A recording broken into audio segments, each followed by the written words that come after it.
available. Ang dalawa dito sa ating mga professors ay nasa DepEd. So, parang hindi po sila available. Nag-chat sila.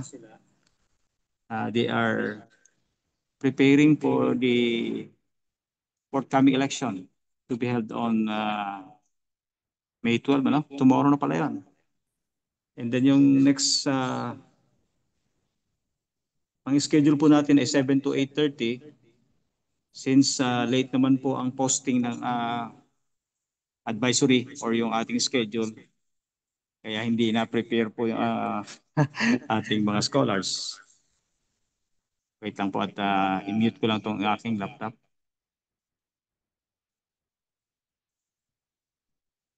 Sound.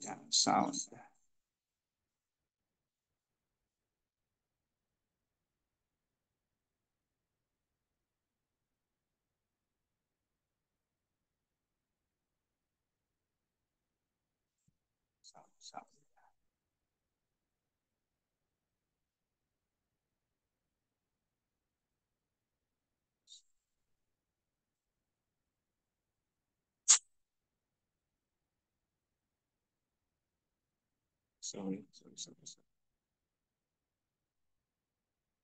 Sorry po.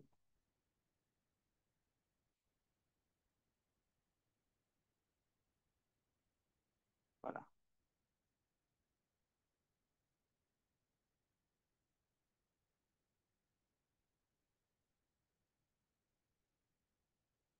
Okay.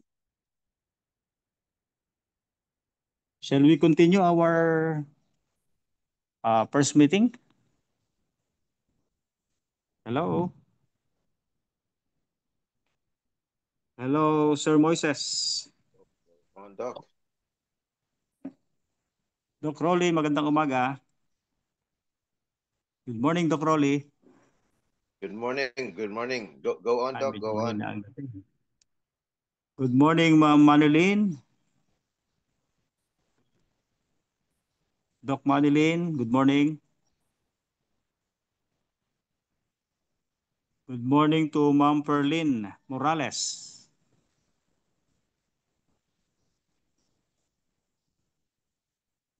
Kay Chaplain Raul Tagarao. Sir Abel Lloyd Bulahan. Good morning, sir. Good morning. Ayun, yon. Alive in two.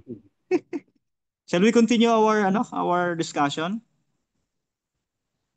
Wala na po yatang papasok ngayon talaga na ng mga professors natin. Si Doc Richel ay busy rin sa kanyang preparation sa election for tomorrow. Si Doc Jerry Faustino ay ganun din.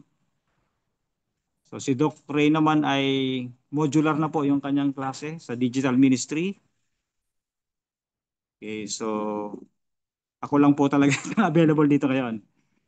Okay, let's occupy the time. Our time now is 9:12 in the Philippines morning. Today is May 11, 2025. Besperas ng election dito kaya medyo busy nga po ang mga professors natin na related po sa electoral process to be held tomorrow, May 12. So let's start. Para hindi sayang po ang ating pag-attend ngayong umaga. Wala po naman ditong foreigner, no? Lahat ay Pilipino. Except si Doc Rolly. Thailander. May I request Chaplain Ma'am Perlin Morales to lead us in our prayer so that we can continue our lesson for this morning.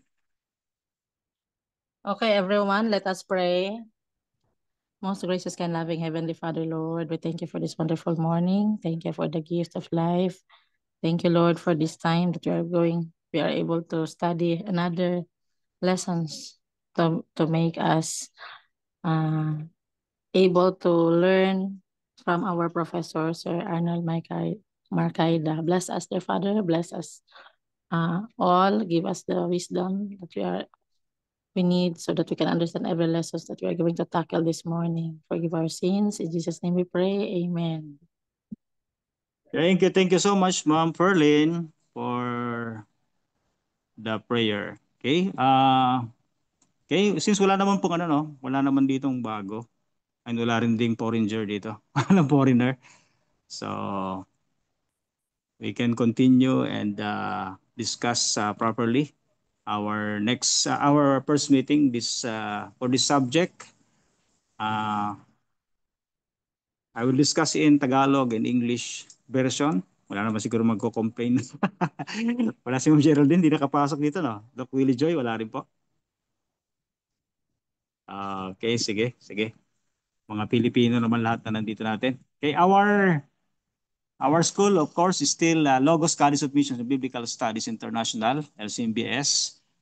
And we have 4 subjects for this semester for DCM or DCMIN, Doctor of Christian Ministry. The subject assigned to me, ang code niya po ay ABTD 701. Ang course description niya ay Advanced Biblical and Theological Foundations for Ministry. It is 3 units. And our regular schedule is every Sunday, 7 to 8:30 a.m. Yun po ang regular schedule niya. Pero kanina po ay medyo na-delay din ang ating link. Dahil hindi rin po updated si Sir Moises na ngayon na mag-start ang klase. Pero si Doc Ray ay sinend sa akin itong subject na ito and yung modules. Kaya po inihanda ko. Actually, ang nag-send din sa akin si Ma'am Sherlyn Mariano, Doc Sherlyn. Yung isa pang subject natin, yung Theological and Digital Ministry. At yung sana ang pinili ko, si Doc Ray naman itong sinend sa akin. Ang inihanda kong slide ay yung para sa 704. No? Yung theological and digital ministry. Ang ganda po nung modules nakita ko. Yan, i-prepare ko po yung PowerPoint presentation kagabi after our Vacation Bible School kahapon and then kagabi. Natapos ko and then late at night, mga around 9:30 o 10 o'clock yesterday night, na-receive ko ang message ni Doc Sherlyn na sa akin na raw po pala talaga binigay yung ABTD 701, Advanced Biblical and Theological Foundations for Ministry. At yung Theological and Digital Ministry ay kinuha ni Dr. Ray Letran, ang ating founding chairman. Sabi ko, sige, I'll try to may habol ito to prepare this material. Natapos ko naman siya mga 6:30 morning, pero wala pang link. Mga almost 8 o'clock na po. O mga 7:30 siguro na send ang ating link. Thank you so much, Sir Moises. Busy rin po yata ang ating corporate secretary na hindi po na-post ang official na schedule for this Sunday morning. Okay? Still, this is your professor, Chaplain Arnel Marcaida, your National Director of DICC Philippines. Okay, let's start. Okay? Anyway, this morning, ang atin lang pong i-discuss ay ang 4 syllabus. And then next meeting, our discussion proper for 10 modules for this subject. Napaka-interesting po nito. Challenging. Kaya nga, sabi ko, okay naman, at least magkaroon tayo ng deeper understanding sa tinatawag nating advanced biblical and theological foundations for ministry. Since ito po ang passion natin as chaplains and as missionaries, tayo ay tinitrain para magkaroon tayo ng deeper understanding dito sa theological foundations sa ating ministry. Okay, this doctoral level in our syllabus overview provides a critical and in-depth analysis of advanced biblical studies and theological concepts, exploring their profound implications for the diverse practices of Christian ministry. So, maintindihan natin dito yung overview. Moving beyond foundational studies, this course examines complex hermeneutical approaches. Yan, tutulungan tayo dyan ni Doc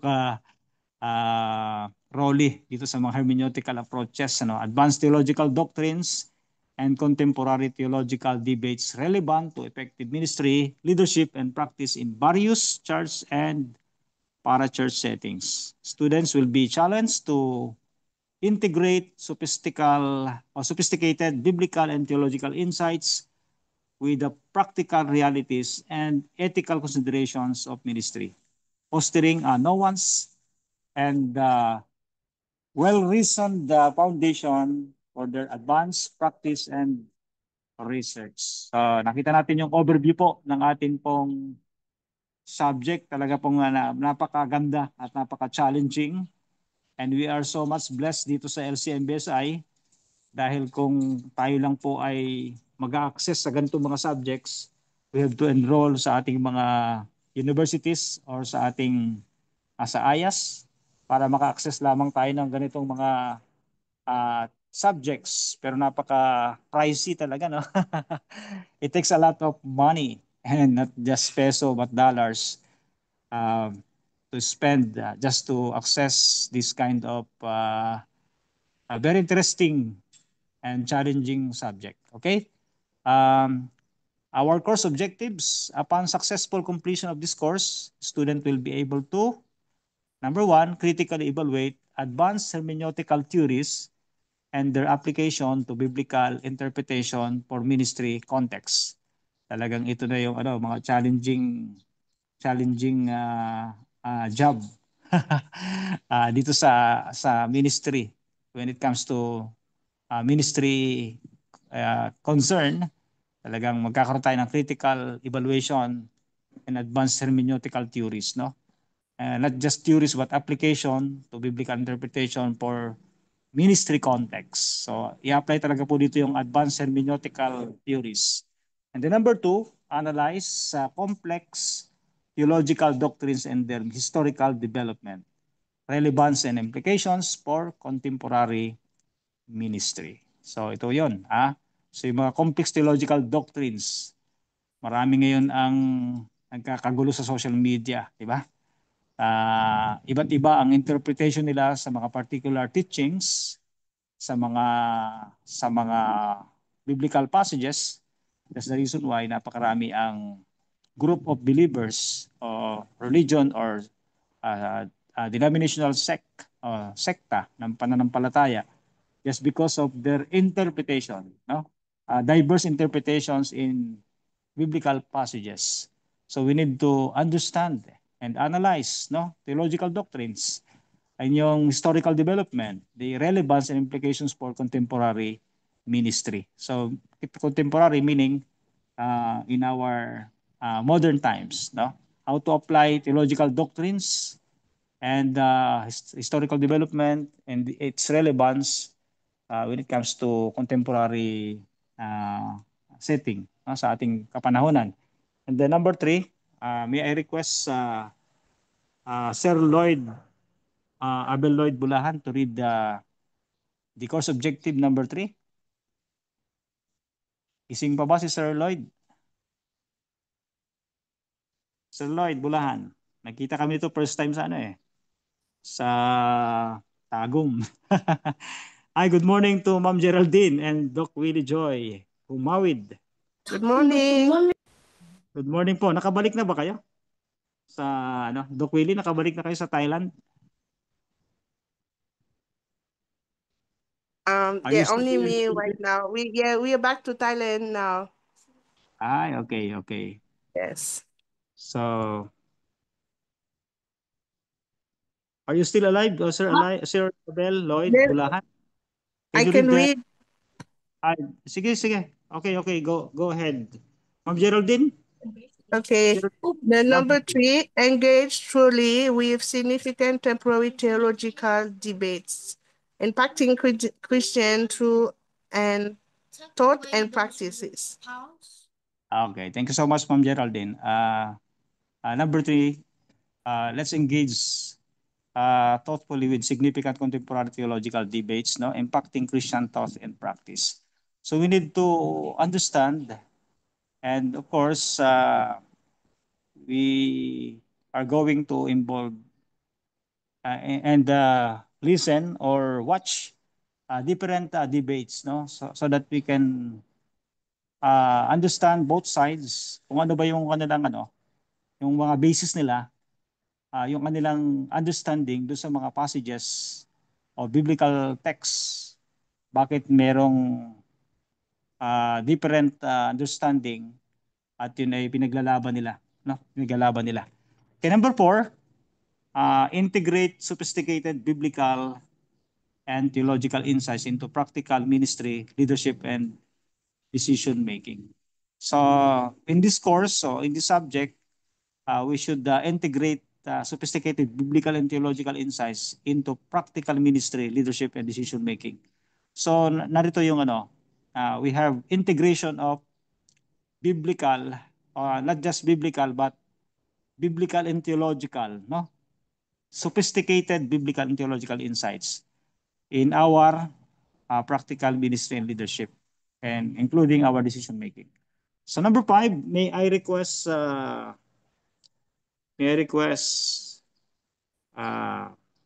Raul Tagarao to read the course objective number 4.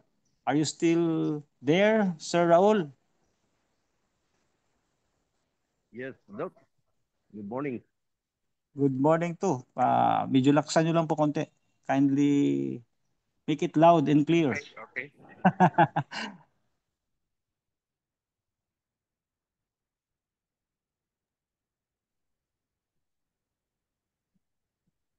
Hello, hello. Yes, can you read the course objective number 4?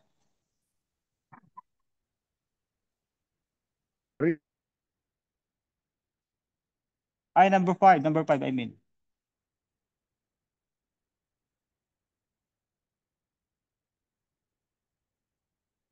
Oh, there's a problem with regards to internet connection. Hello, hello. Can you hear? Yes, po. Go ahead. Pag i- i-click ko to,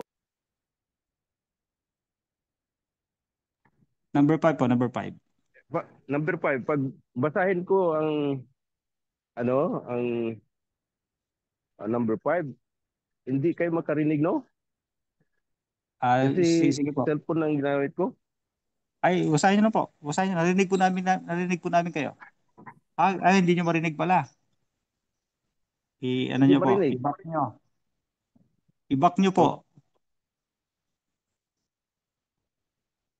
Hindi niyo marinig. Kailangan nakikita niyo rin. Hindi niyo makita?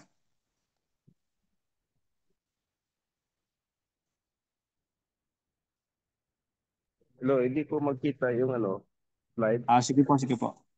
I can read number 5. Okay? Okay, thank you. Number 5, articulate no one's understanding of the relationship between theological reflection and ethical considerations in ministry. So, nandito na po yung articulation, no? Of course, very important yung understanding of the relationship between theological reflection and ethical consideration in ministry.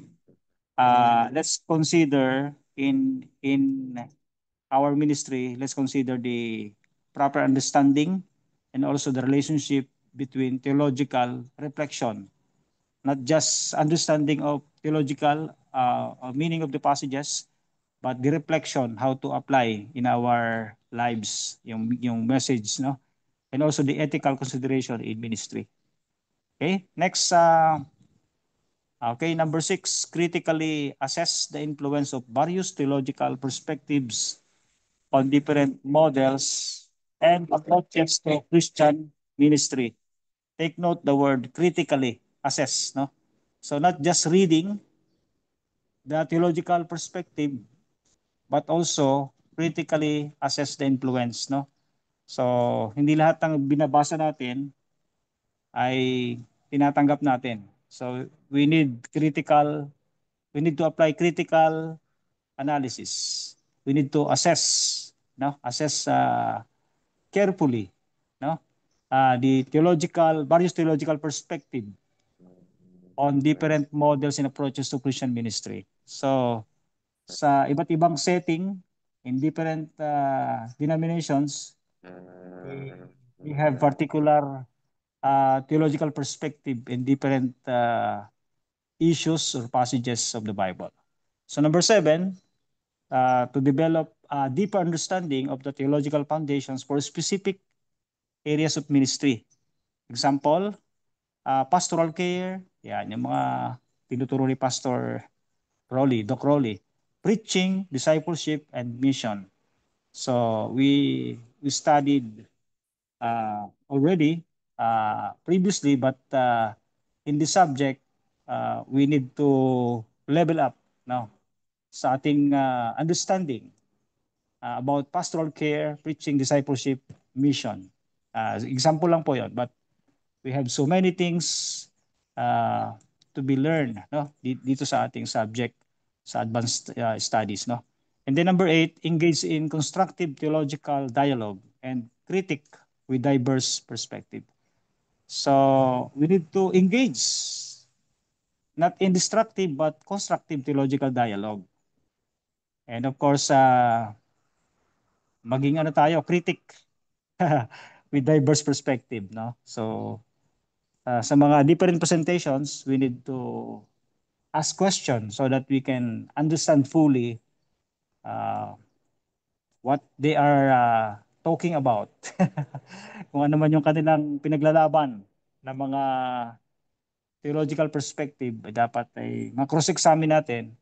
And of course, before we do that, we need deeper understanding about principles, how to interpret and understand biblical passages. Okay, number 9, formulate well-reasoned theological positions on contemporary issues facing the church and society.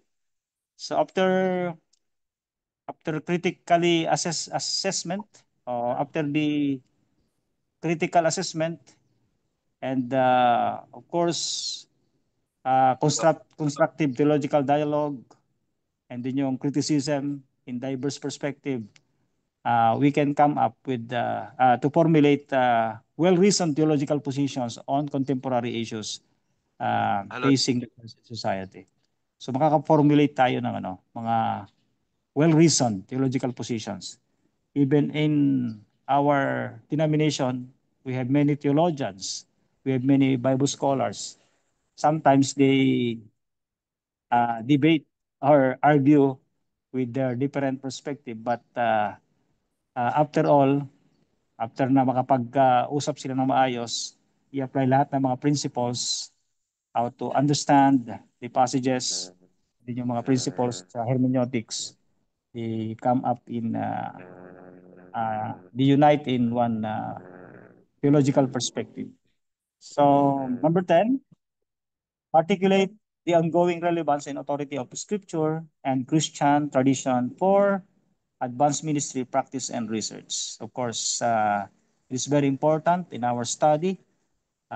We need to know the relevance and have trust that the Bible is our main authority. No, not Christian tradition, but the biblical teachings. Okay, for our advanced ministry practice and research. Good morning to Dr. Ray Letran. Nandito po siya, no, kasama natin. So 12 na tayo. Nandito rin si Ma'am Adorable Bernardo. Good morning, Ma'am Adorable. Yan. Dito si Doc Ray. Dito rin mga kasama pa nating iba. Okay? Thank you for attending this class. So Doc, now, yes po. Do you have any question regarding the... you Yes. cannot see slides, especially numbers 6, 7, 8, 9. Oh, Before, yes. let's It's go not back, Doc. It's not shared. Okay. You can make a screenshot for your future reference. You have not shared it po. Ay, sorry. So, ano ba na-unshare?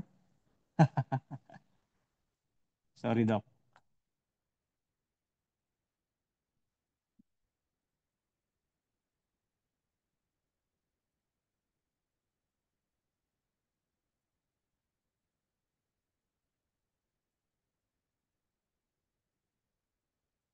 Nawala po ba? Nawala po bang slides ko? Oh, yes, yes. Ay, sorry. Baka nagkaroon ng problema sa connection. Let's wait po at oh, baka nakat yung connection ng laptop. Nandito ako sa school ng sa Adventist School, elementary school. So very strong naman ang internet connection here. Bakit kaya nawala ang ating Wait lang po.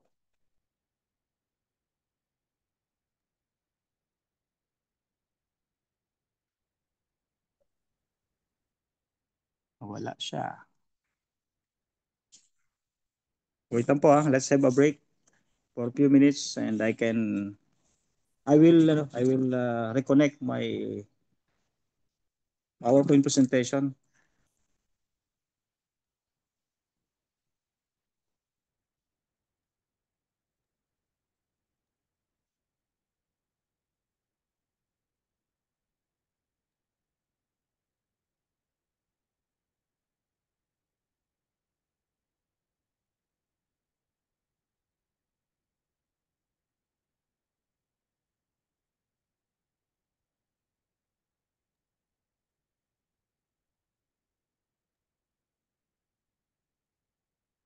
Nawala siya na.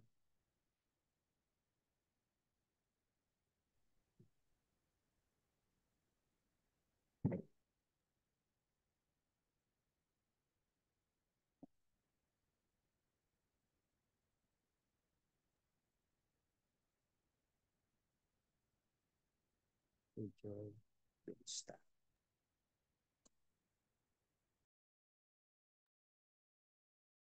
Follow?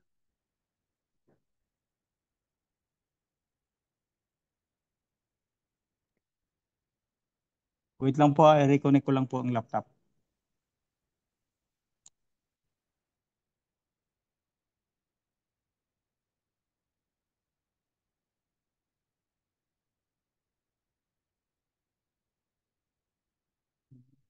Behind the storm, it's a job. Send to,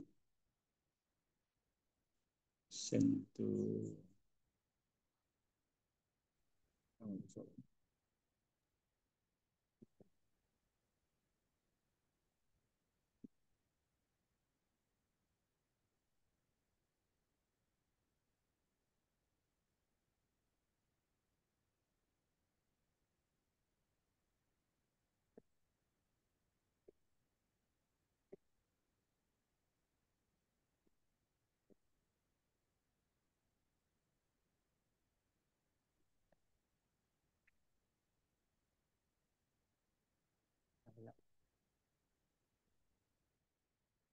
Wala.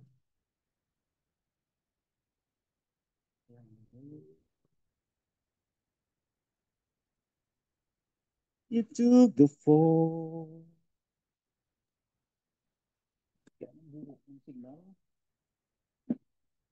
Nawala eh. Nawala. Bakit kaya nawala? Nawala oh. Ayan. Dito na siya ulit.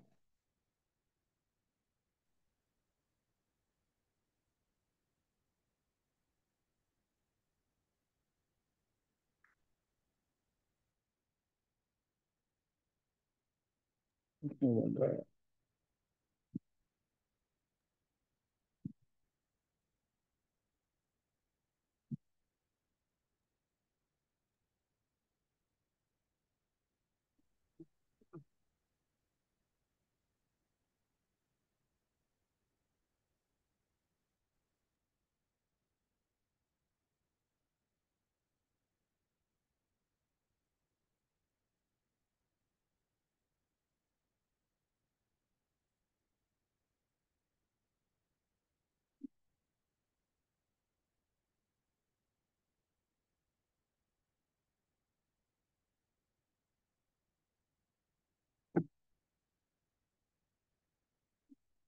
Lakas naman ang signal. Ano, join Zoom.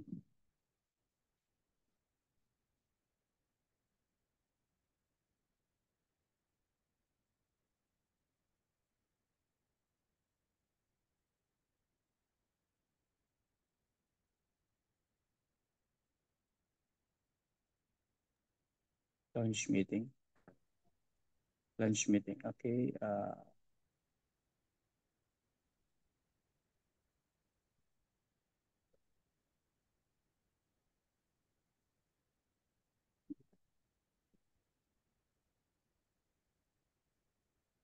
Open Zoom.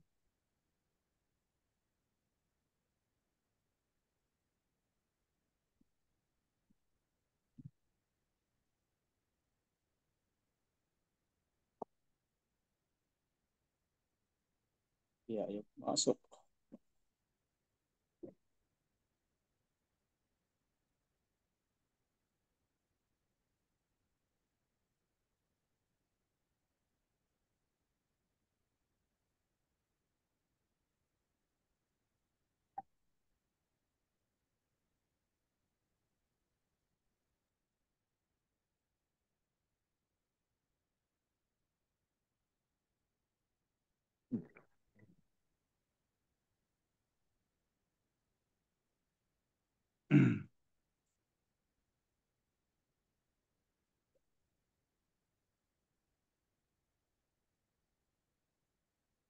Lunch meeting.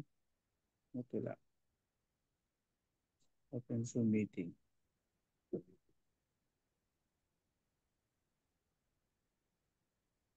Ayan. Like this.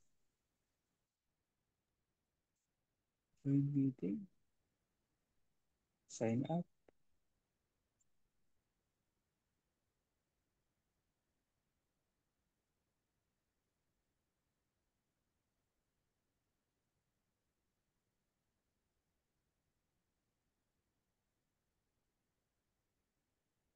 Connecting Zoom for place.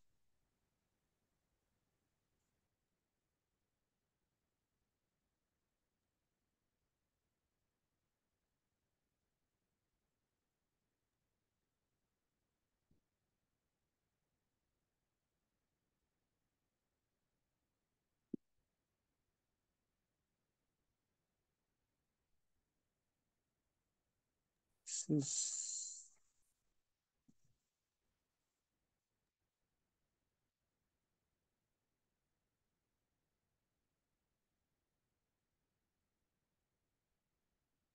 Naglalag siya.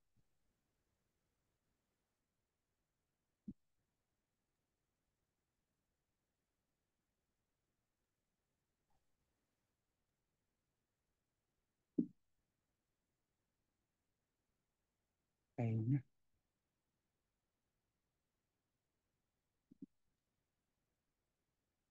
Wala na siyang connection na. Connecting.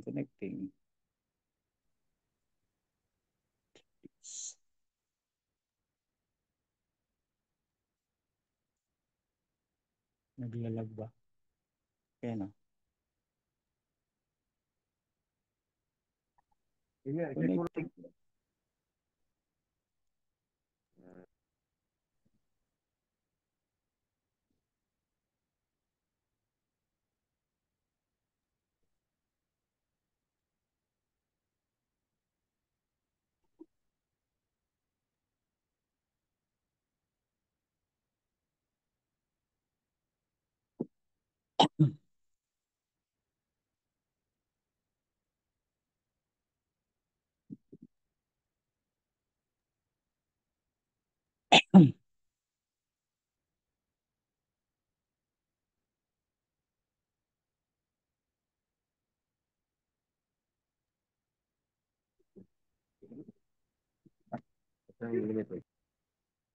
Hello.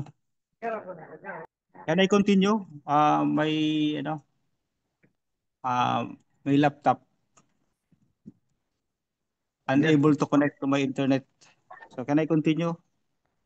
Even without PowerPoint presentation? Is it okay to you? It's No, okay. yes. Sige po. Okay. And then later on, I will send the PowerPoint presentation to our group chat so that you can review. Still waiting, not responding eh. So while still waiting, let's continue our discussion. So we have 10 modules here. In module 1, that is entitled Advanced Hermeneutics and Biblical Interpretation. So under module 1, we have critical review of historical and contemporary hermeneutical approaches. So very interesting po, no? Number 2, reader response theory, canonical criticism, and socio-rhetorical interpretation. And the number 3, the role of genre, different themes of the Bible, no? O passages, literary context, and historical background in interpretation. So talagang medyo challenging at we are digging deeper in this kind of study. No? So number 4, interpreting difficult and contested biblical text. And then number 5, applying advanced hermeneutical principles to ministry context. So that's all for module number 1. And then let's proceed to module number 2.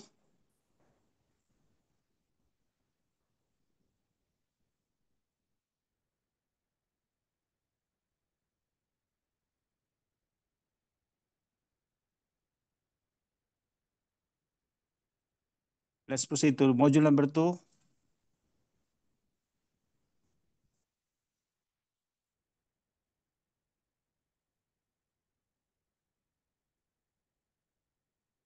Okay, in module number 2, it is entitled The Doctrine of God, Advanced Studies. We have 5 subtopics. Number 1, Trinitarian Theology. So ito yung mainit na pinag-uusapan ngayon, no? Kasi may mga Adventist na Trinitarian. They don't believe the Holy Spirit, but only Jesus and the Father God only. So we need to study Trinitarian theology, historical development, and contemporary challenges. Bakit nagkaroon ng mga ganitong beliefs even in our church or denomination? Okay, number 2, divine attributes, exploring complexity and interrelationships. So what is the divine attributes of the Godhead? Next, the problem of evil and suffering, theological responses. Many people believe that God is the author of suffering, evil and suffering. So, very interesting topic po. No? Next, process of theology or process theology, open theism, and other contemporary perspectives. Yan. Okay, number 5, implications for pastoral care, prayer, and spiritual formation. That's all for Module 2, the Doctrine of God, Advanced Studies. Now let's proceed to Module number 3. Module number 3 is focus, particular topic yung Christology, no? Advanced exploration. Christology meaning study about Christ, no? So we have also 5 subtopics here.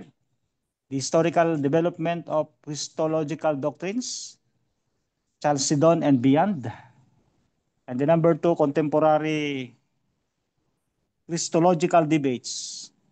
We have kenotic theology and also liberation Christologies. Even in the Philippines, different religions, they have various perspective and understanding about the nature of Christ. May naniniwala na siya ay tao lang, ang iba ay propeta lang, si Jesus Christ, ang iba naman ay small God, maliit na Diyos, ang iba naman ay siya ay Lord of Lords and King of Kings, no? just like the belief of the Seventh-day Adventist Church, no? The significance of incarnation for ministry and human identity. So we are going to study the incarnation, no? Yung significance, yung kahalagahan ng pagkakatawang tao ni Christ sa ating ministry at sa ating human identity. The number 4, the work of Christ. Atonement theories in historical and contemporary perspective. The number 5, Christ as Lord and Savior in diverse cultural contexts. So yun po ang ating mga coverage sa ating learning module number 3. And then sa module number 4, we have pneumatology. Pneumatology meaning study about the Holy Spirit, no? The doctrine of the Holy Spirit. Ito yung tinatawag natin pneumatology. We have 5 topics here under module number 4. Number 1, historical and contemporary understandings of the Holy Spirit. Number 2, the Spirit's role in creation. Revelation and redemption. Number 3, spiritual gifts and their function in the church and ministry. Number 4, Pentecostal and charismatic theologies, critical engagement.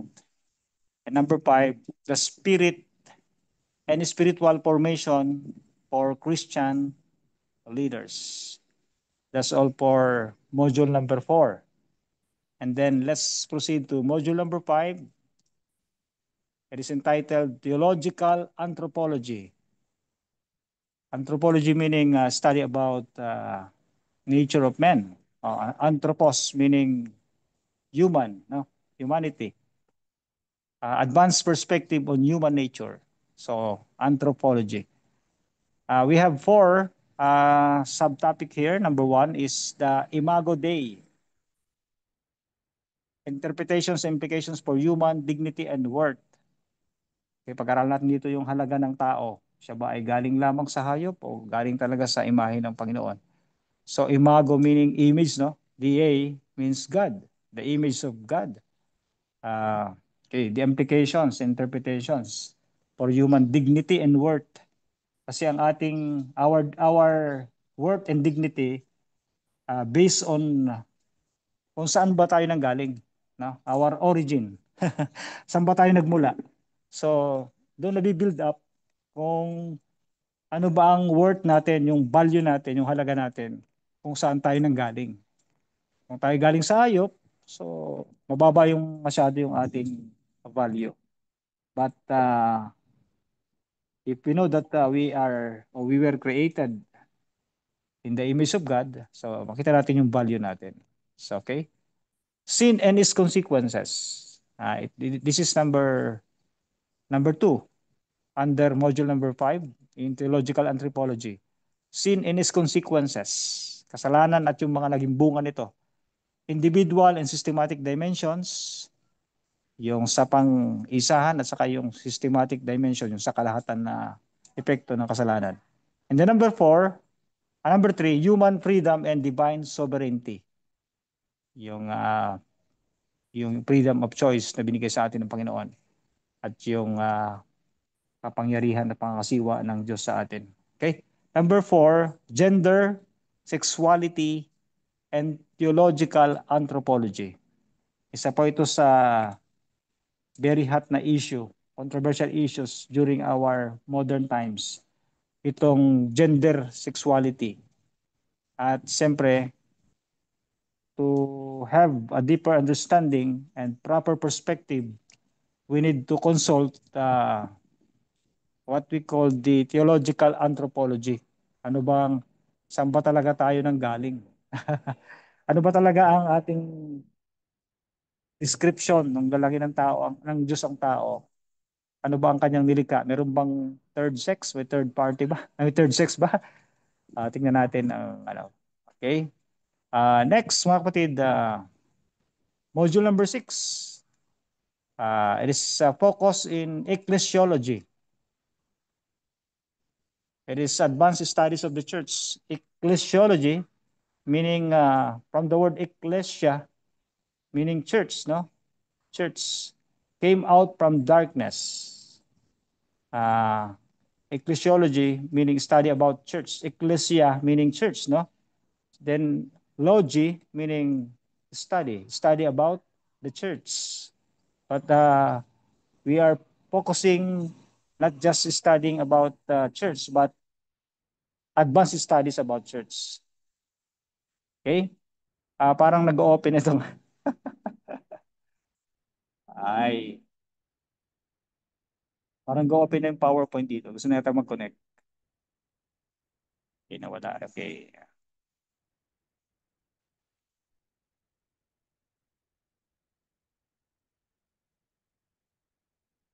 Let's continue our discussion, even without PowerPoint presentation. Just listen carefully and you will imagine the, the PowerPoint presentation. Okay, number 6, no? Under number 6, the Ecclesiology, Advanced Studies of the Church. Number 1, Models of the Church. Historical and contemporary perspective. And then the nature of church leadership and authority. Number 2, ang likas ng iglesia, ang pangasiwa at ang otoridad. The number 3, unity and diversity in the church. Ecumenical challenges. Okay, number 4, the church and culture, engagement and transformation. Number 5, the missional ecclesiology and the church role in the world. Bakit ba merong iglesia? Bakit may church? Ano ba ang kanyang layunin? Anong kanyang misyon sa sanlibutan? Okay, next, module number 7 na po tayo. Module number 7, it will tackle about eschatology. Eschatology meaning, from the word scatos, ano? Scatos meaning pertaining about the coming things or the things to come.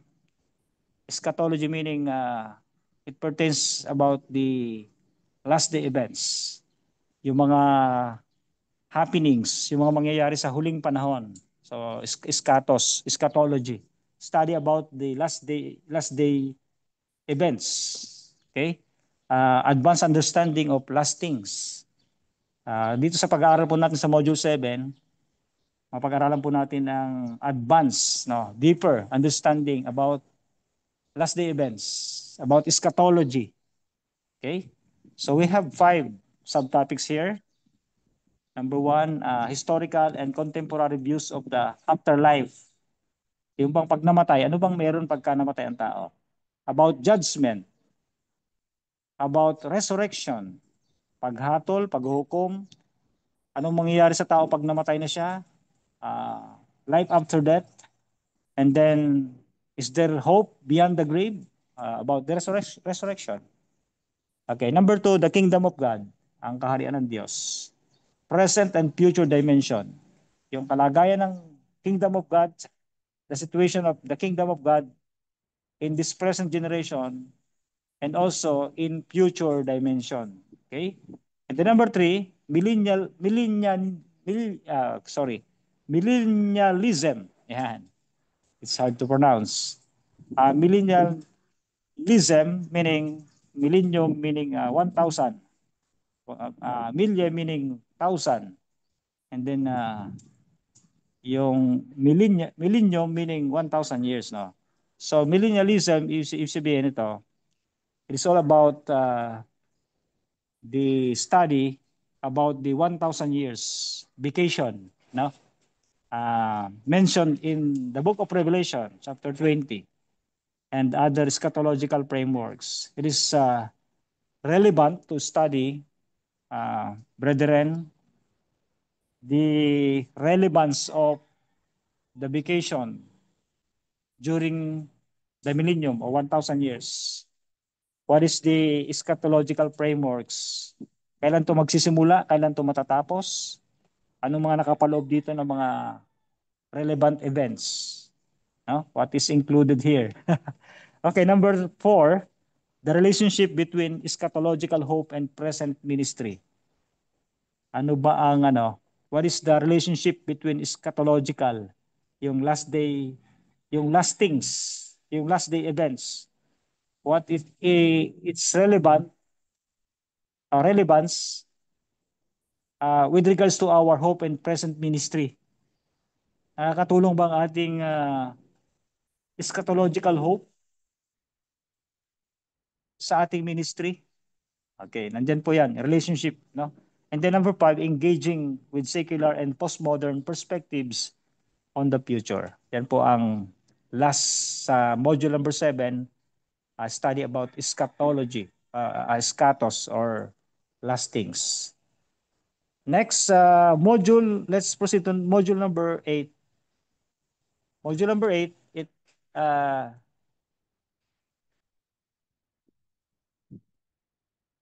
module number 8 po, ang focus niya ay contemporary theological debates, engaging critical issues. So makikialam na tayo rito sa mga contemporary debates. So marami pong mga theological issues ngayon na pinagtatalunan, not just in different denominations or religions, but also even in our church. No, even in our church, we have a lot of theological debates, theological perspective, especially yung issue ngayon yung Trinity, no? Wala na yung Holy Spirit sa Godhead, kundi dalawa na lamang. Also the modern theology, modern theology. So number 1, under the contemporary theological debates, we have 5. Number 1, theology and science. So we have a lot of issues, theological debates with regards to the relationship of theology. Theo means God and logy means study about God, and the discovery of science.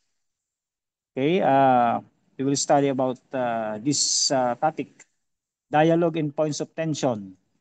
We will discover the point of tension and also the different perspective and dialogues about theology and science, the relationship of theology and science.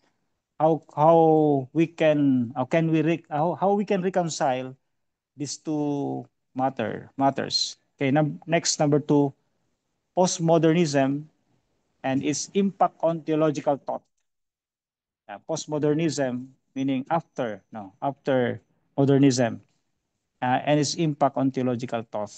Paano ba nakaka-apekto itong mga postmodernism sa pag-iisip ng mga teologo, mga theologians?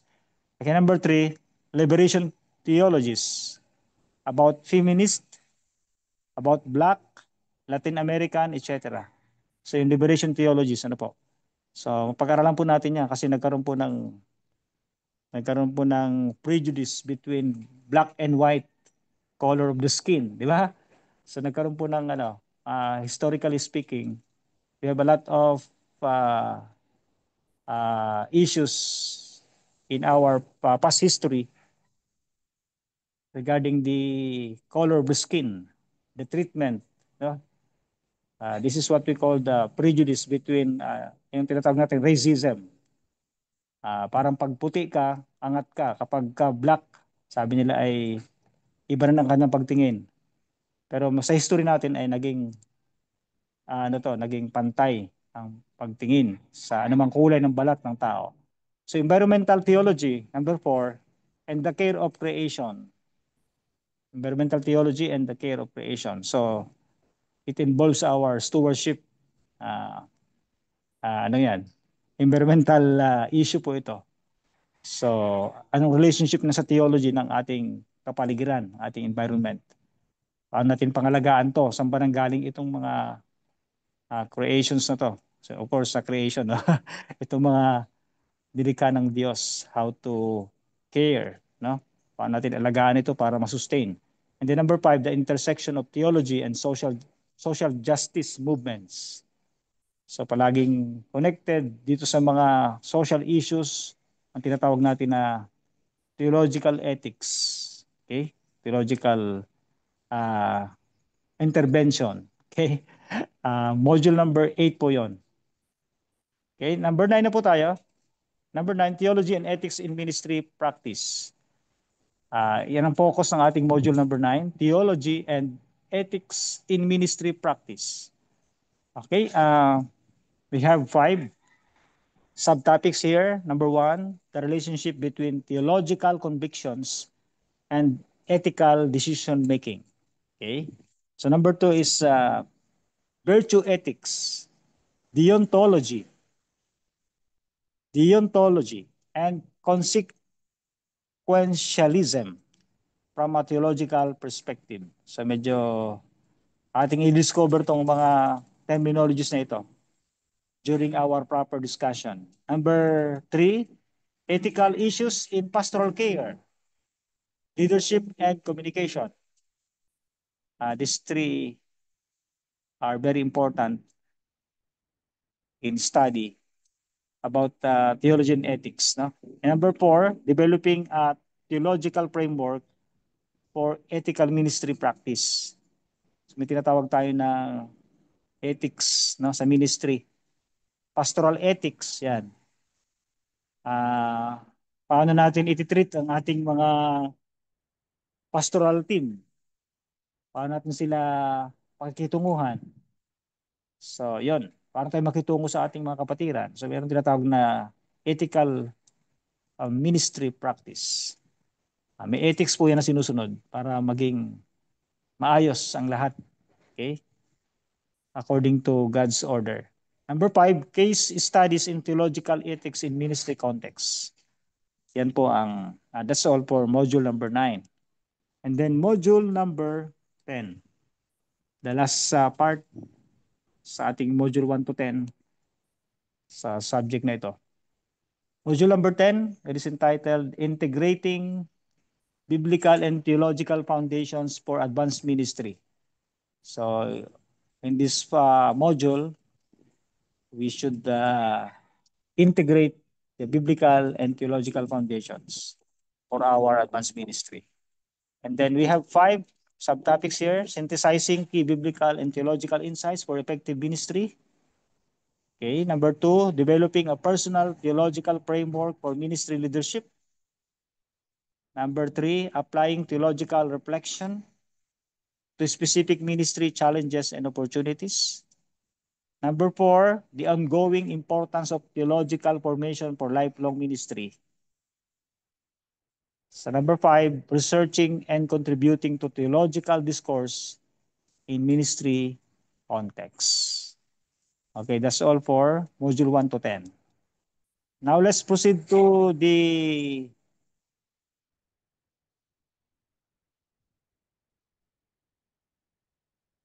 learning approaches or strategies.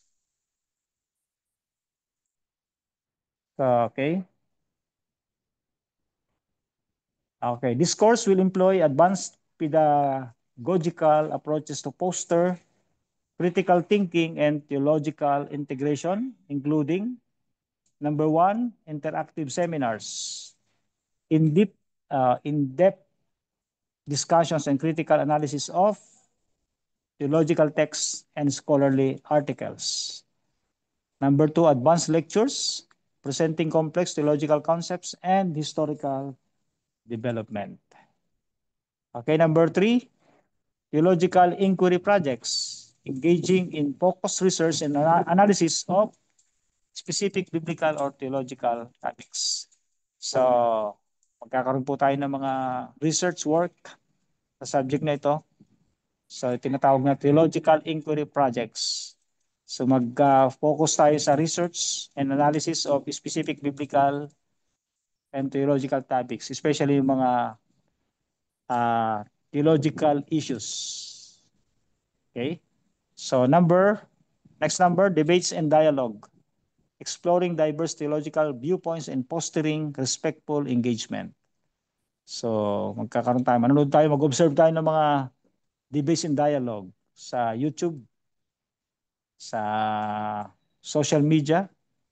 So, mag-send kami ng mga link siguro sa inyo. Mag-observe tayo. Let's watch and observe the standpoint of both sides. Both sides.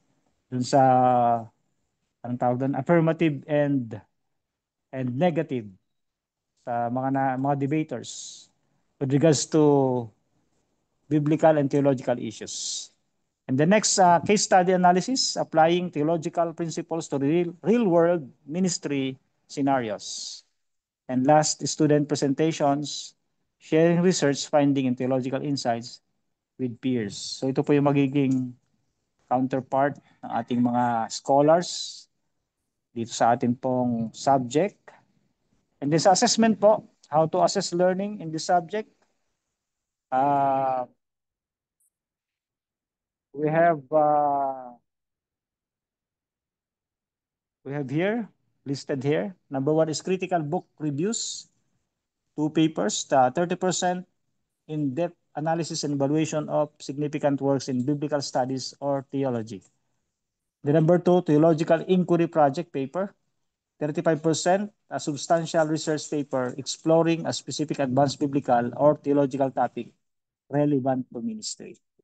Number 3, seminar participation and leadership, 25% of your grade, active and thoughtful engagement in discussion and leading seminar sessions.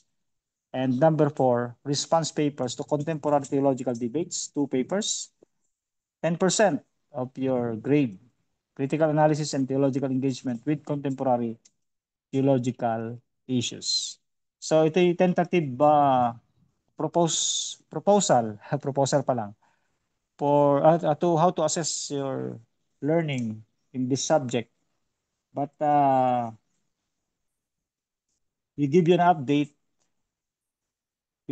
update about the changes or modification about this assessment, okay, for your grade.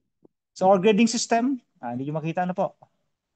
We will discuss later itong grading system natin. Okay, basta abangan nyo na lang po yan. Okay, so okay, that's all for this session. I'm sorry na hindi nyo nakita ang ating PowerPoint. Hindi ko napansin na naputol pala dito sa connection niya sa internet. So, do you have any question about this presentation?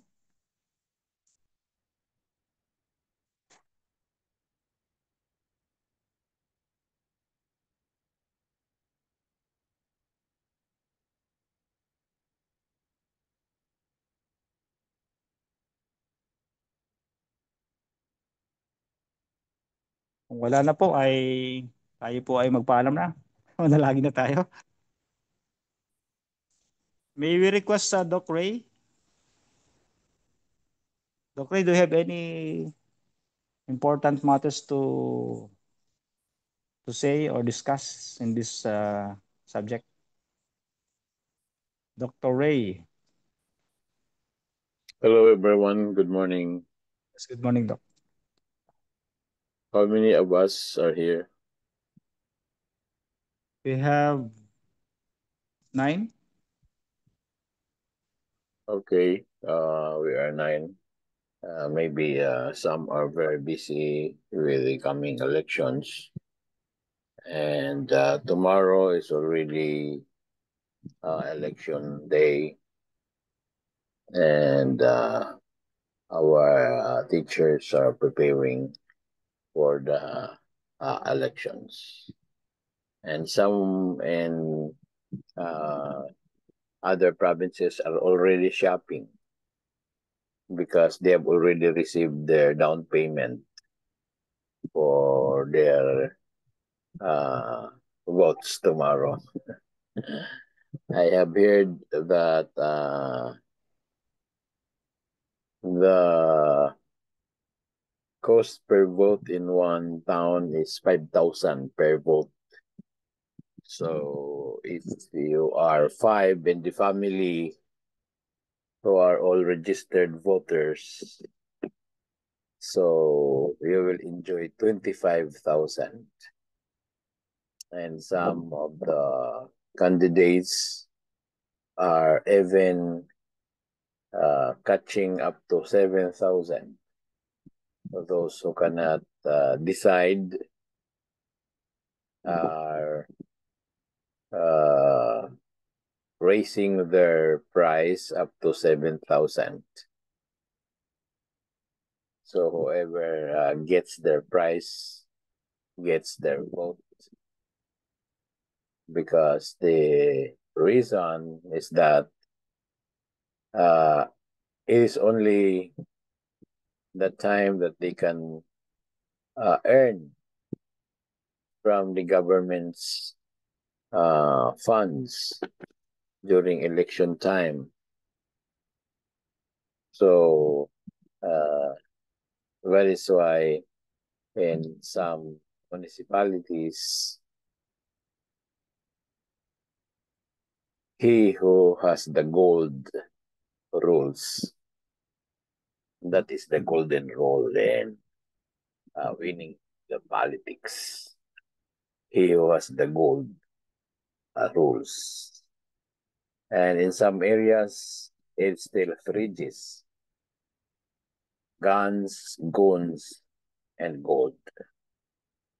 That is how corrupt is our society nowadays. So corrupt that the power of one vote seems to be an absolute power. And as it is said, that power corrupts. And absolute power corrupts absolutely. Yet, as a vanguard of the truth, as preachers of the gospel of truth, we are here trying to tell the world that in Jesus there is that particular liberty. Liberty from this depraved world, what is battered by graft and corruption. Corruption that is not only emanating from those in the leadership, but corruption within the wrong values of family life. It is because of poverty. But still we are here trying to reach out for these people that no matter how poor we are, we can still live life in accordance to what is truth, in accordance to what is right, in accordance to what is moral and what is ethical. So the subject of Doc Arnel is very, very significant for us as students, because we will know much about the deeper theology, the biblical and theological foundations of our ministry. So let's continue to be in this class. And I hope that our attendance will increase, because we will start to erase the notion that even if you do not come to class, you can still graduate. We will start to erase that in our minds, because we are not corrupt. We will try to prevent corruption to creep into our minds. But even though we do not come to classes, we can still graduate. All we have to do is just to send feelers that we want to graduate right to the very time where or when graduation is already getting near. That is what happened in the past, that you will find out people rising from the grave, those whom you have not seen for a long time in the class are suddenly resurrected because they want to graduate. But still, I like the philosophy of Sir Lloyd Bulahan when he said, I'd rather keep on studying even if I cannot graduate. I like that spirit. I want to keep on studying even if I cannot graduate. But there are those who have different spirits. They want to graduate without studying. That's a different spirit. And for those of you who have availed of our special offer last year, which started, I think it was June and July, for the 3-in-1, 2-in-1, 3-in-1, you're allowed to go for fast track, and you have been successful in the fast track. You have taken 8 subjects in the master's program, but unfortunately, you failed in the backtrack. But you still were allowed to graduate, even if you failed in the backtrack, because we know that you are still going to accomplish or to meet the requirements. Since our master's program has 16 subjects, and you successfully passed through the 8 subjects, but I don't know if somebody were able to go for the fast track, for the backtrack of another 8 subjects, which required that you go for the PPV or the pay-per-view, and then watch the lectures and do the what we call before as submitting the learning report, meaning to say for one subject you have to submit 10 learning reports, or we simply call it as backtrack report, meaning to say 8 subjects means 80 backtrack reports. But I am afraid to ask Dr. Charlene if any of you have already submitted a backtrack report. I am afraid to ask, and I don't even dare to ask, because I am thinking that nobody has done and submitted the backtrack report.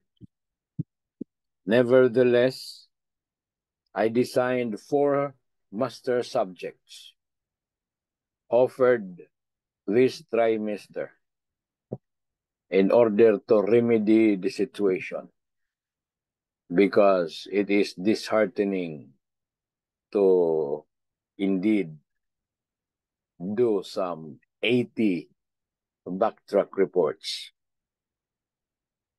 And so, for those of you who have graduated and failed to submit the backtrack reports, never mind raising your hands. I am not interested. But I am interested that you avail of the grace. Get into these 4 master subjects starting Tuesday, and it will be Tuesdays and Thursdays. If you pass through these 4 subjects, which I have newly designed, you'll be able to cover the 8 learning points of the supposed to be subjects for your backtrack program. There is no business here, brothers and sisters, because some of us are always thinking of business. Some of us are thinking that Logos College of Missions are trying to earn. Even if we charge you, it's still very minimal. But there is no charge. All you have to do is just to get in, get your eyes opened, and your ears closed. Not closed, but still open also. And then listen. Then you meet the requirements for the closing of your 80 backtrack reports. You are no longer going to accomplish the 80 backtrack reports, because I know how hard it is. I just know. I just feel. That's why I am offering you the remedy, the grace. So get in Tuesdays and Thursdays, that you may be able to satisfy the requirements, get your diploma, and get your TOR. Imagine a TOR without or with 8 subjects but no grades. Imagine a TOR of 16 subjects. 8 subjects with grades, 8 subjects with INC. That's terrible. That's terrible. That's why, once again, I want to see you in the Tuesdays and Thursdays classes. It's not hard, brothers and sisters, because the first batch had done it. If you could just experience the experience of first batch, almost for the entire week, they are here studying from Sundays to Saturdays, except Wednesdays and Friday nights. But Saturday nights, 6 to 10. Sundays, 7 to 7. That is how the first batch did it. 7 to 7. Mondays, Tuesdays, Thursdays, still they have classes. But now, we have a lot of vacant time So I am encouraging you to get good grades. I don't want to see your TOR with grades like C+. It's not a good grade. But it is 85. It will already do because that's 85. A C+ is 85. But for me, it is not a good grade. C, although it is C, but the problem there is the plus, because there's the story behind that symbol of plus. There was a student who was studying in a school which is not Christian, and the parents have always the problem with their child because he really cannot pass exams in mathematics. And they get an idea that they're going to transfer their child to a Christian school, a Catholic school. And so they transferred their child to a Christian school, and after a few periodicals, they were surprised that their child are doing good in mathematics. Then after a year, their child passed the mathematics. Then they were curious. They asked their child, "Why is it, son, that in the previous school you cannot pass mathematics, but here in this school you have made it?" Then the child answered, "You know, Dad, you know, Mom, when I entered the school, my heart was gripped with fear." "Why?" the parents asked. The child said, "Because I saw a man that was nailed to a plus." Kita niya pala yung crucifix ni Kristo na ipako sa plus. Kaya I don't desire that you get a C+. You must do better than C+. So study, because you're just the few people remaining. And I am even starting to be afraid that very soon our school will already close. Maybe some of you are the last students who will be enjoying our classes at Logos. Then we close. We close because you are no longer recruiting.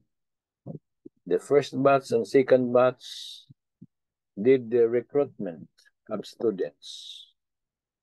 And you are the result of that recruitment.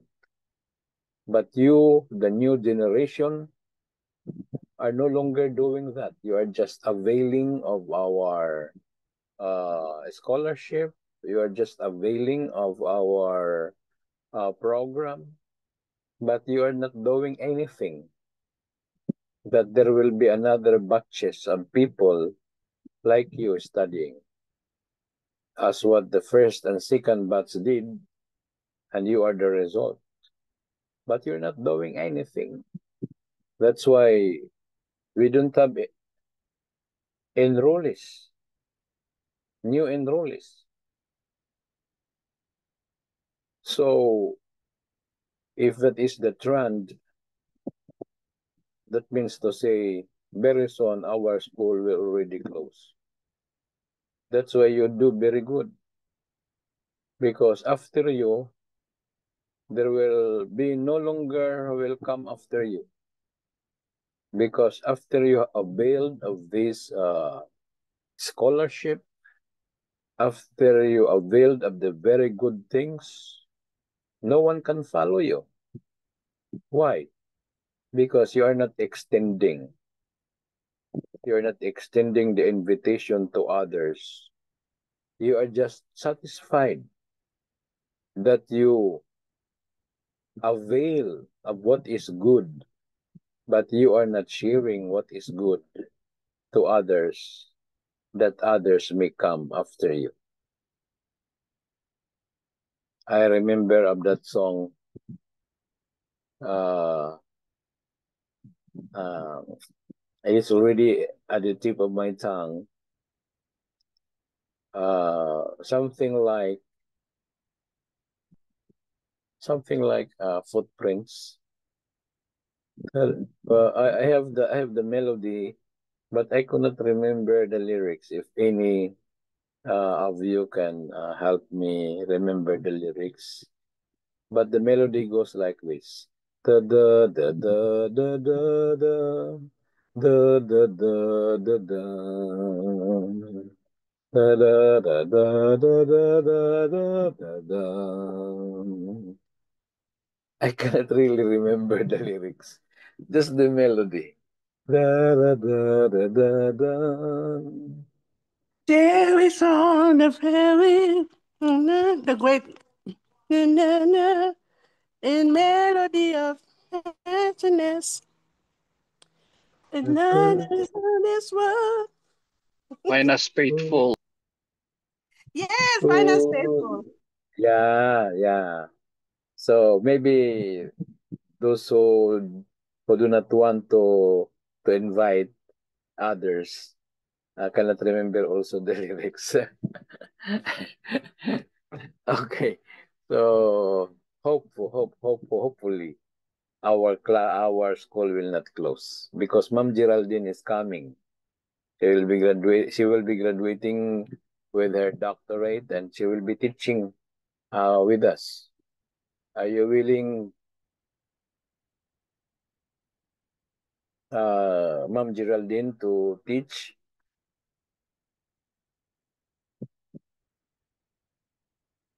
Ma'am Geraldine cannot answer.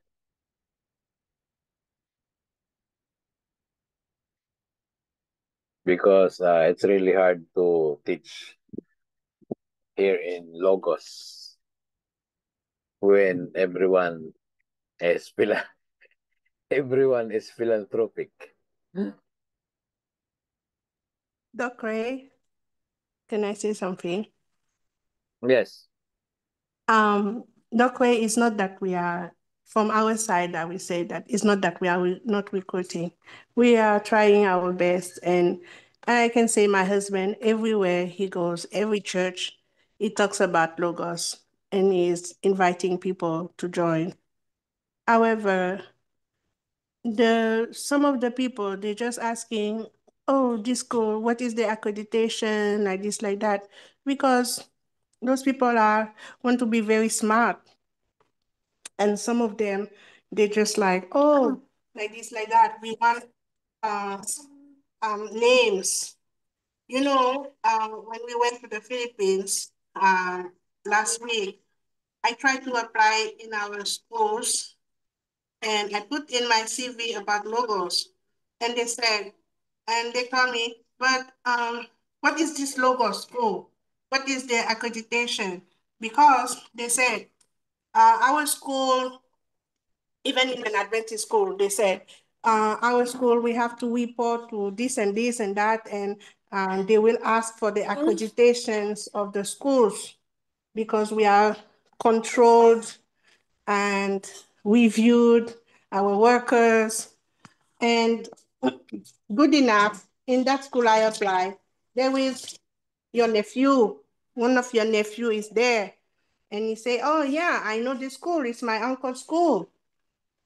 But then they say, oh, okay. But that's what the problem is. It's not that we are not recruiting. It's just the people, they want prestigious names. That's the problem that we found with most of the Filipinos, for example, here in Thailand. They will go there, this school, because, oh, they want prestigious names. That's the truth of the reality that we are facing here. We humbly accept this school and the knowledge, but other people, they want to, I don't know, they have big heads. So I would say that when you think that we are not trying to recruit, from our side anyway, this is not the reality. We are trying. We are inviting all our friends, all those who have potentials, but they are masters, they are like this because they are here in Thailand and they want to have, they will not listen because they are asking, what are the credentials of the school? What is this? What is Okay, thank you, Ma'am Geraldine. I know that already a long time ago, even before we started our online version of the school. Thank you very much for raising that up. And guys, we are glad for those people are looking for accreditation, and that's good. No, I am very happy for those people. I'm very happy also for those people who are looking for prestigious schools. Our school has a prestigious name. Okay, and only that it does not have a prestigious tuition fee. And as I have always been emphasizing here, ladies and gentlemen, that we are not competing with AUP, we're not competing with MVC, we're not competing with IAS. In fact, we are even encouraging people that they would go to IAS to upgrade in IAS. We are not that like those schools who are very much jealous of themselves, like preserving their students to themselves. No, we don't have that spirit. Our spirit here is different. We always encourage, if you are a new graduate, you go to MBC. If you are a new high school graduate, you go to AUP, you go to IAS if you want to get your master's degree. If you want to get your doctor's degree, you go to IAS. That is only 6,200 per unit. One subject is only 18,600 per unit, including all the miscellaneous fees and other fees, 80,000 per semester. So people are looking for a prestigious school with a prestigious tuition. We're always happy about those people. Go to IAS. Or perhaps if you really, really want something more, go to Andrews University. So we are not that so jealous, brothers and sisters. We know that. Okay. But since then, we have declared our autonomy because we're not offering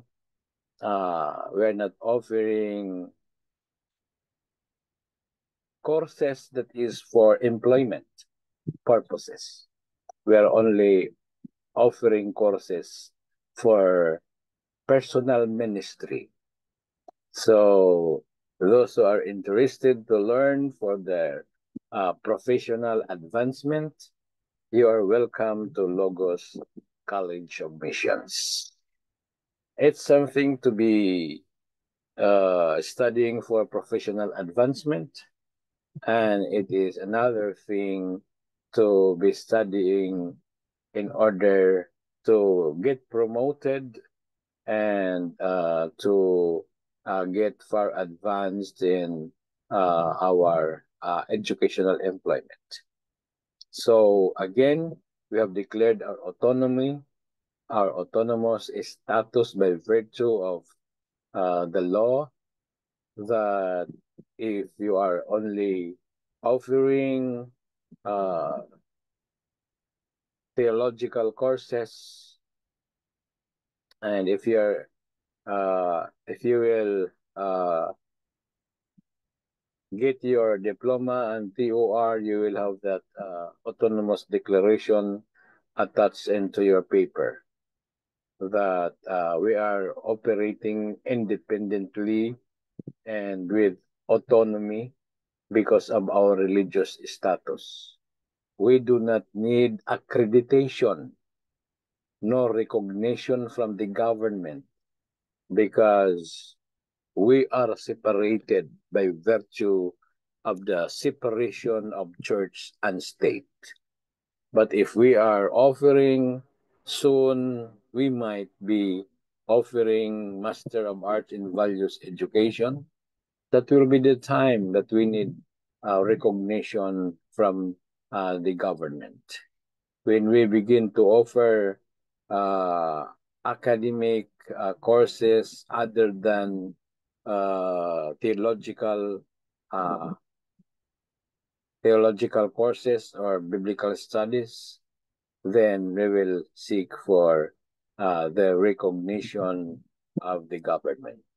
But now, as we are doing it for the ministry, there is it is the conviction and the persuasion of the administration of Logos College that we do not need to seek the government's recognition. Why should we get a recognition for our chaplaincy ministry when we do not even know what is chaplaincy ministry? Okay, and it is always a wonder that when we ask for our some of our brothers and sisters to upgrade with us in the ministry, they will ask for an accreditation. But when they graduated with the Voice of Prophecy, they did not even ask whether the Voice of Prophecy Bible Correspondence School is accredited with the government. And why should they ask? It is a Voice of Prophecy Bible Correspondence School. So why should it get an accreditation from the government? So when you study here with systematic theology, when you study here with the life and teachings of Jesus, when you study with Daniel and Revelation, why should you ask for a government recognition? When you even graduated with Bible Correspondence School, and you were even permitted by the church to go through the aisle of the church to receive your diploma, nobody had been asking for accreditation. Did you? Or did they? Did they ask you for accreditation? If your Bible Correspondence course or your Voice of Prophecy Bible course is accredited with the government? When you go for a seminar for a health, let's say New Start seminar, you attended a New Start seminar, did the brothers and sisters ask you, is it accredited with the government? Is your New Start accredited with the government? And nobody had been asking that. If you attend a seminar in how to give Bible studies, if you attend a seminar in personal evangelism, if you attend a seminar in public evangelism, did anybody ask you whether it is accredited with the government?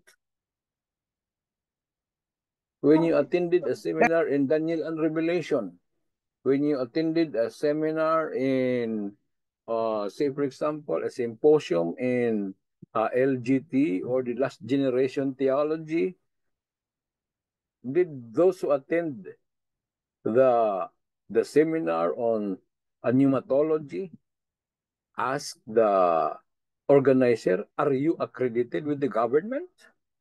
Nobody is asking that question. Why? That's why, Dr. It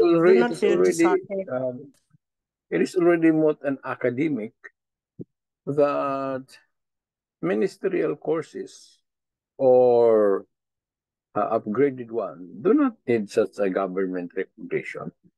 So, but that is why I've been telling our students that if, and that is what we are working, that if we will be able to get that MABI, Master of Arts in Values Education, which with which we seek for accreditation from the government, what is appropriate to be really recognized by the government, but it is because it is already no longer for the ministry, but also for the personal consumption, and in order to improve the livelihood and the income opportunities of our students. So that's it. That's what we need to emphasize. Do you want professional advancement without costing much? Then you come to Logos College. But if you want to for professional advancement that will make your pocket inverted, then you go to Andros University. You go to IAS. We're not jealous about that, ladies and gentlemen, because why should we when they can afford to pay such tuition like 6,200 per unit or 18,600 per subject without computing yet the miscellaneous fees, and that is around 80,000 per semester. So we cannot compete that. But we cannot also denounce that because education is business. It is only in Logos College that education is not business. At Logos College, it is always abono. Abono. Do you know what is abono? No. I don't know also how to put that in English. Yeah, but that's why, okay, I think you should not be feel disheartened about this situation because God will send the people at the right time. And all of us we do. It's good also that you give us reminders that to about the recruitment. So as we continue, like even yesterday, we tried to help someone who told us that he is a missionary minded. So we invited him to join the Logos. So it's really fit for people who really have a mission minded people, because all those people who are professional advancement, they are angry for advancement. Yeah, when we told them about Logos. So maybe it's just like we have to shift our target, and maybe everybody, when it's like that, we need to shift our target. But I think that it's premature to say that the Logos will close, because God is a God of miracle, and it will reward our efforts. He will definitely reward your efforts in this school, and I believe that he will send more students. We have recruited one of our Inanak, so he is studying now. He joined this semester, like last month. So hopefully more people will join, and it's just like we need to shift our target of people, and instead of looking for those who are uh, angry, hungry of professional advancement, we have to look for people who are really looking for ministry. So that's what I can say. But I think we should not feel disheartened, and because um, if we in this batch are here, I think we also other people also will join.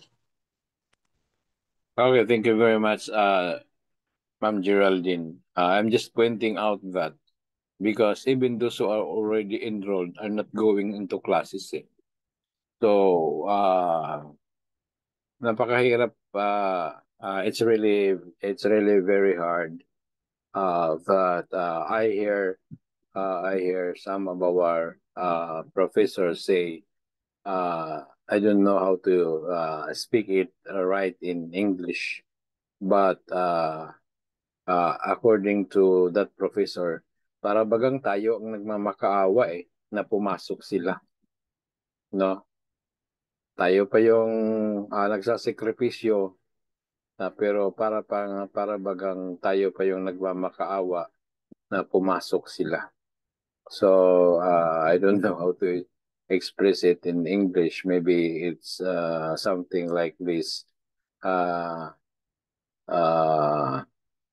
It is as if we, the professors, are the ones begging for mercy that they will come into classes.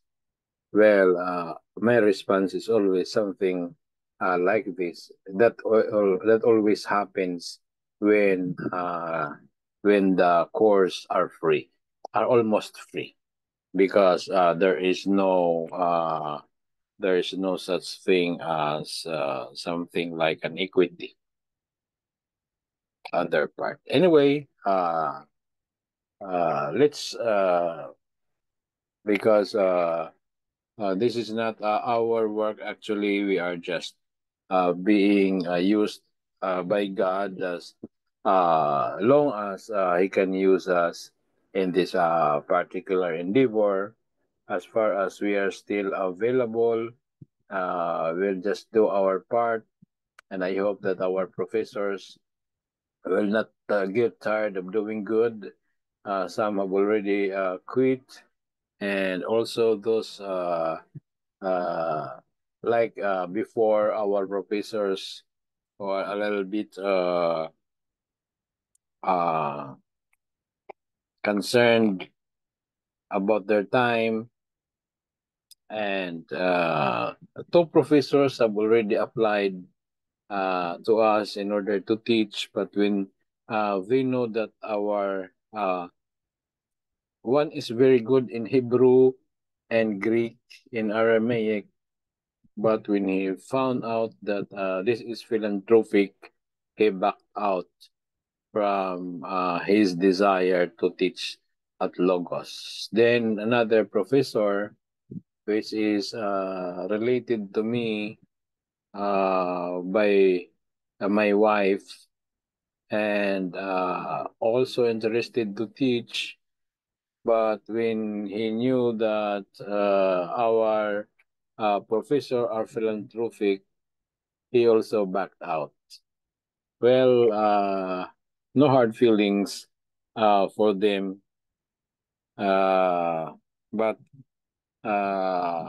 there are still people who have the talent and who can give time to our school and donate their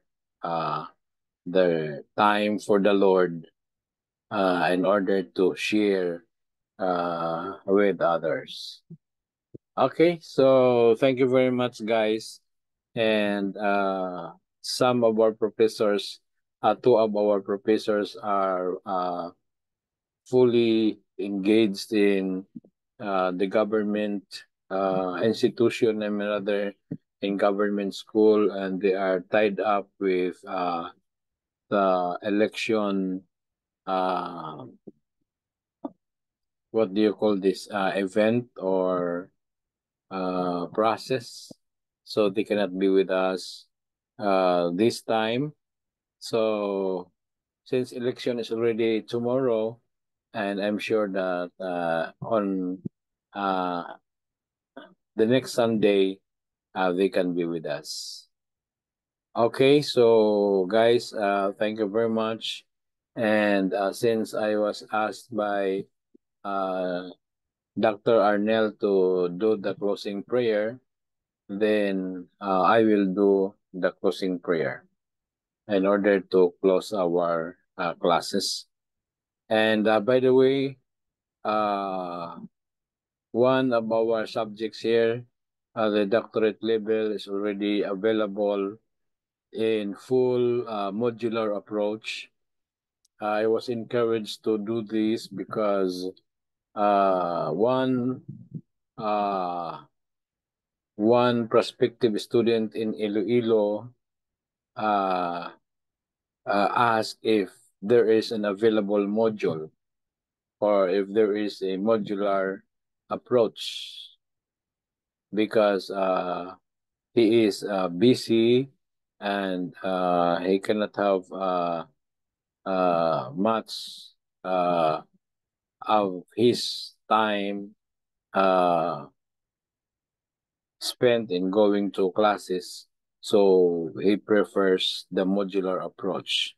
So I have now started producing the modular program, and one of our subjects assigned to me 7 o'clock to 8:30.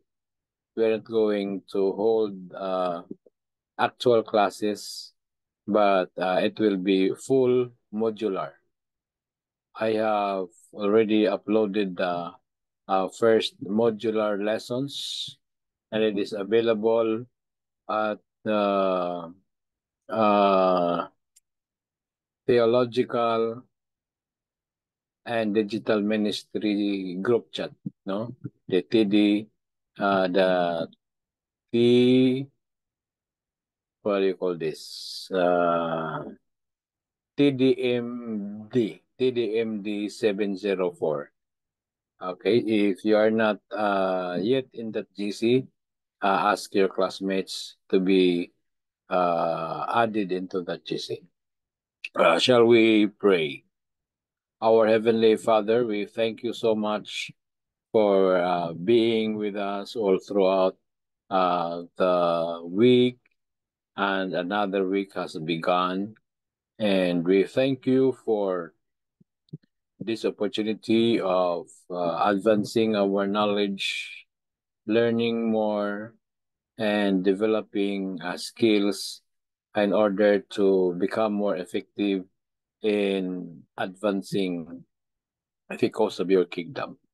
We pray for your Holy Spirit to inspire us more, to give us more wisdom, knowledge, and understanding of all these things that we are studying at Logos College. We pray that this day will be a day of more enlightenment.